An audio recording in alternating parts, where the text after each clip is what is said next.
Hi guys, today I'm going to share with you an easy way to fight back against your health insurance company if they don't cover a charge you feel should be covered.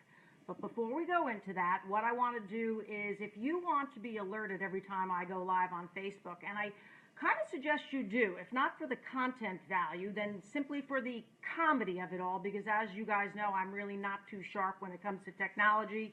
Usually something goes wrong, my cat will knock the tripod over, I won't be able to shut off the phone. That'll happen today, you watch.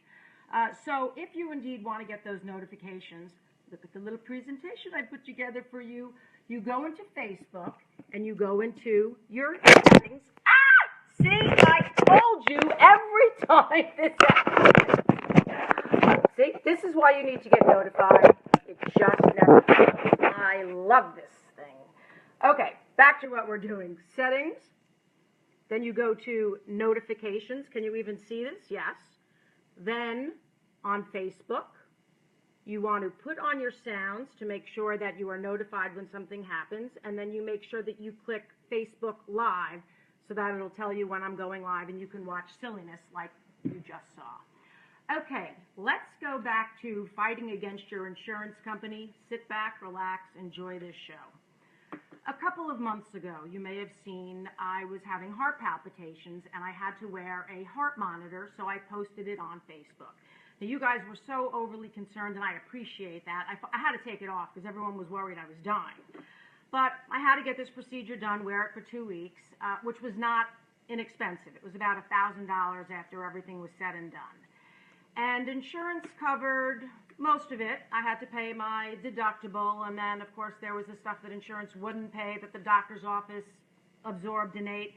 But there was a $69 charge that they didn't cover. Now, normally, with an $1,000 overall charge, if they're covering most of it, $69, I'll just pay for it. I'm not going to fight with these guys. I don't have the time.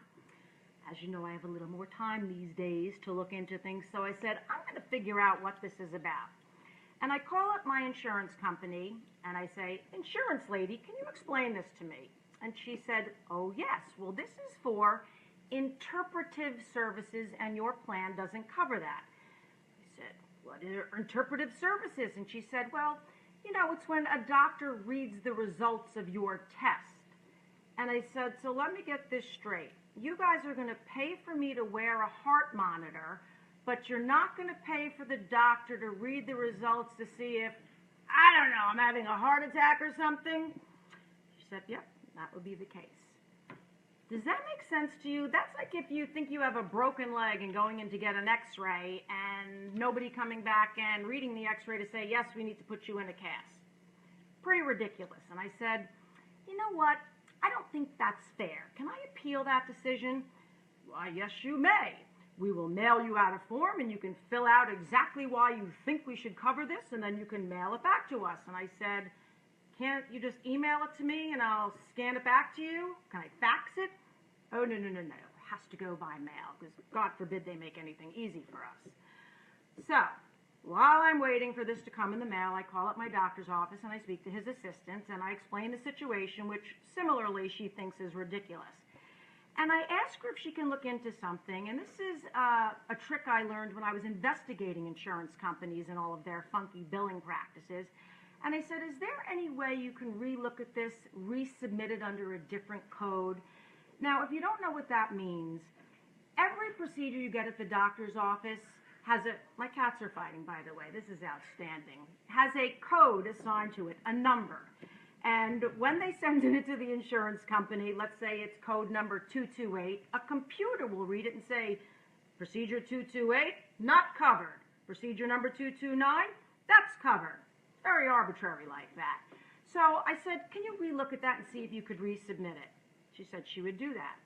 Well, get my form in the mail from the insurance company, but in the interim, I get a phone call back from the hospital which says, guess what? Your charges have been covered and you owe $0. Now, you too can do that same thing. Don't just say to when the insurance company says you have to pay this, I'm going to pay it. Because remember, they are in the business to make money. And the way they make money is by denying charges. So when your company comes back to you, take the time, go to your doctor and say, is there any way you can look at what we can do with this claim? And you might get a reaction like I did or an outcome like I did and not have to waste all your time mailing forms back to the insurance company and fighting with them. And that's the bottom line. Now let's see if we can close this lovely live video without yet one more problem. I'm going to try. See? Always fun. See you later, guys.